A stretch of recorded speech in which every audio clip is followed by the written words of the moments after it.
Hello, welcome to Hyper Annotations 2.0, organized by the New Center for Research and Practice Parallel Academia Group. And I'm speaking with Assaf Kimmel.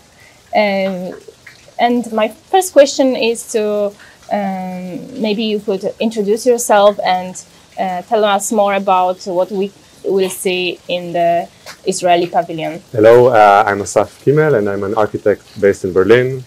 I work with different collaborators from art and fashion and architecture, of course, to create cultural projects, exhibitions, and projects of that sort. And for the Israeli Pavilion, we present Queendom, which is a project by Ilit Azulai, where I had the opportunity to create the design and the architecture.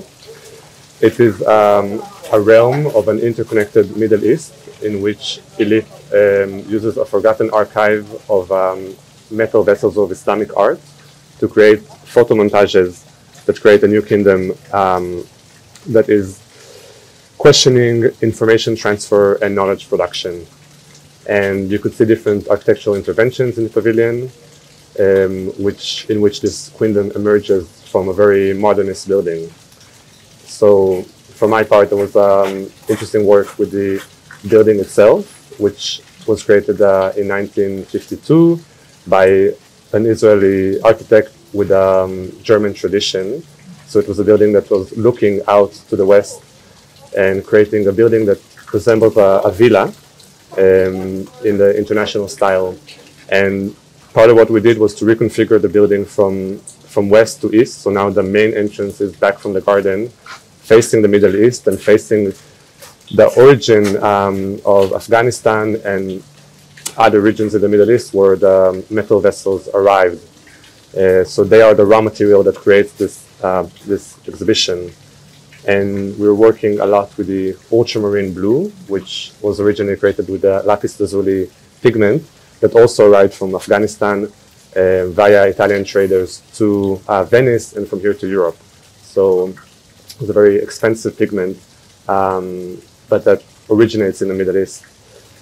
And its second purpose is also to resemble a system crash. So, you know, the Windows blue screen of death was a main point of reference. So the idea that this new imaginary realm emerges from a crash in our different understandings of national division, power structures, male domination, and the idea that this crash happens and allows a new realm to emerge that is allowing also the art to take the front place. So art begins to dominate the space, and it really comes out of the walls, which was these unique frames that we created for the art. So you know, they just become part of the building. So it was a project where architecture, art, sound, and poetry merges into one space. Thank you. I would like to ask you about your participation in the Biennale and your personal perspective, especially after the pandemic. I've been questioning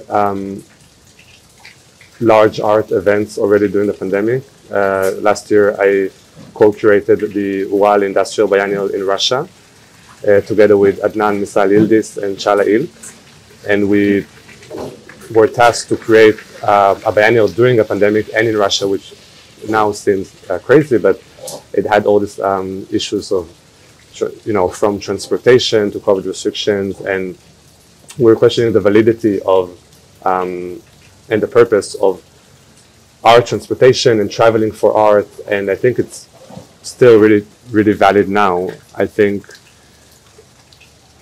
I'm not sure yet, you know, how this biennial, I can't really imagine how it will evolve past the pandemic. I think we're at the point that we're trying to figure that out. And definitely there is a lot of more consciousness of local type of production, you know, from a material point of view, trying to work with local producers to not rely so much on transportation. But in a way, it seems that this biennial took back to like business as usual in a way, if you know what I mean. Like there isn't, at least from what I managed to see so far, it feels in a way like a biennial that could have happened before the pandemic. Of course, everything changed, but also it feels like everything stayed the same in a way. Yes. So I think we're all still trying to find that portrait of a post-pandemic idea of large art events, and how do they change? Because the feeling is that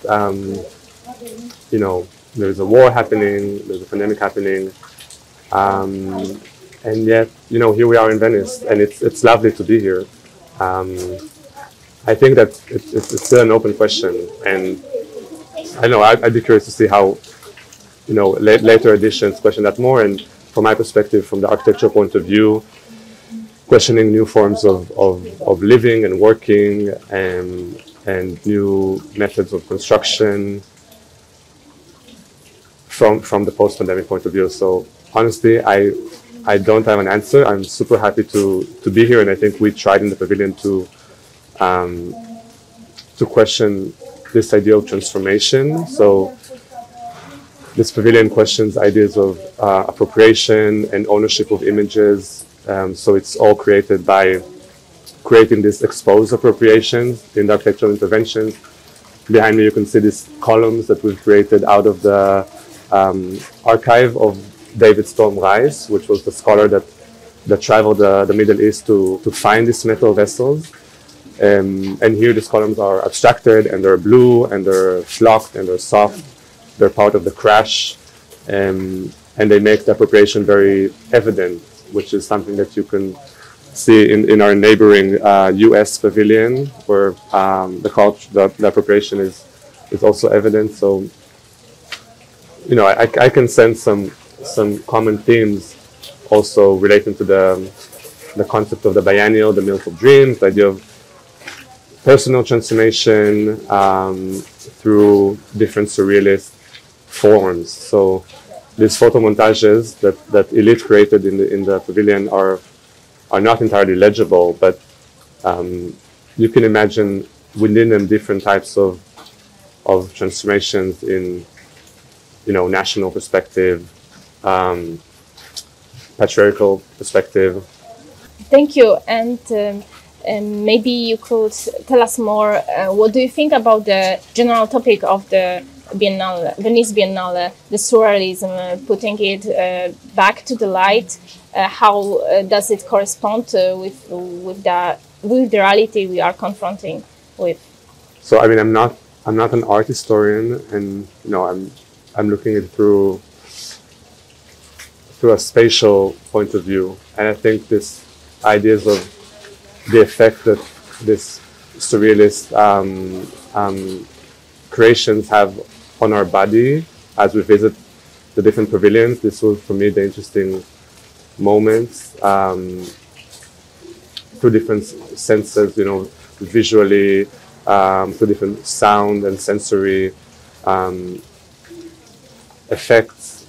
I think it's a very, very direct way to connect with the art. So I think these are successful in a point of time that often reality seems even stranger than fiction. So often, what you would read in the newspaper would seem more surreal than what you find in the biennial, and that's the crazy times that we live in today. So for me, definitely my personal interest lies in projects that deal with the pavilions themselves, because you can find here many different stories of different agendas that were put into the biennial to present national power, from the German pavilion that is presenting its transformation from the Bavaria to the Nazi transformation, the Spanish pavilion that for me is a very subtle architectural move that is a very successful way to relate to the pavilion and make a contribution and propose a correction that can be read in different ways. What is being actually corrected. So I think often this art biennial is even more architecturally interesting than the architecture biennial because that's what happens when when artists make architecture, and when architecture make art, which is maybe what happened to me a little bit in this collaboration with Elita Zulay and Shelley Harton, who's the curator of the Pavilion, and to work in collaboration to make architectural interventions that are on the verge between installation, exhibition design, art. It's often not really clear, and I don't know. But they also try to create a space that is a little bit ambiguous. So you could see this large sky that we created in the pavilion that goes down to the building and enables this artwork to support the new kingdom. So the artwork becomes the pillars of the new realm. I have one extra question. Actually, I would like to go back to the Worldview Mallet because the topic is very intense. Yeah. So maybe you could tell us more about the challenges that you confronted while preparing, working on the Biennale, and maybe if you then could have this perspective that in a year like all the collaborations with Russia would be stopped.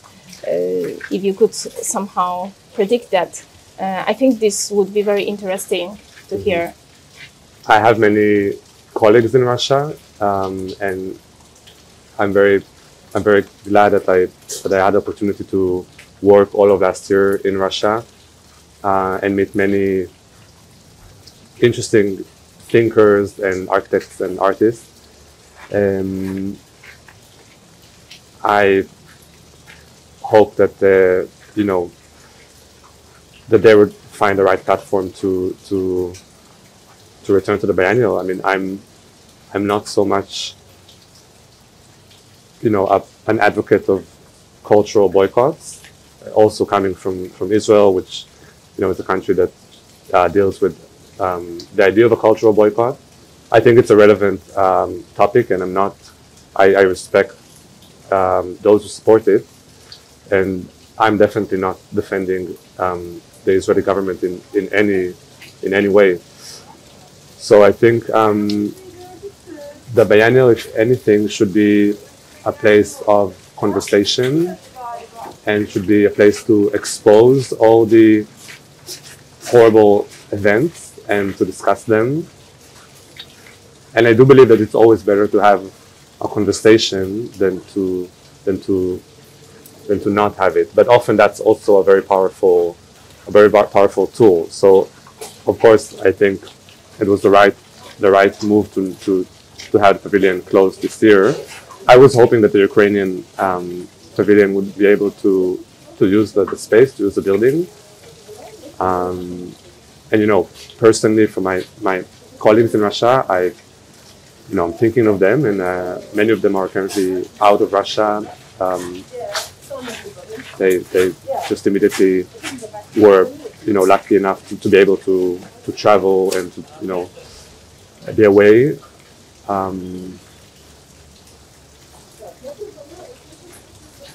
But it's impossible to tell how things will look next year for the architecture biennial, and of course this biennial, there are much more important issues relating to the war than the biennial. The biennial should just be, in that regard, a place of conversation and